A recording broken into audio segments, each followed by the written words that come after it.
அதையும் தாண்டி புனிதமானது.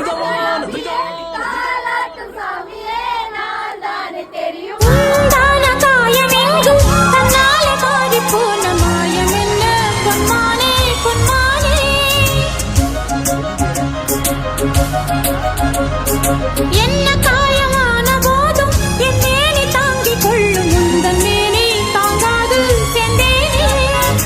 எந்தன் காதல் என்னவென்று சொல்லாமல் ஏங்க ஏங்க அழுகை வந்தது. எந்தன் சோகம் உன்னை தாக்கும் என்றெண்ணும் போது வந்த அழுகை நின்றது. மனிதர் உணர்ந்து கொள்ள இது மனித காதல் அல்ல, அதையும் தாண்டி புனிதமானது. அபிராமியே தாலாட்டும் சாமியே நான் தானே தெரியுமா?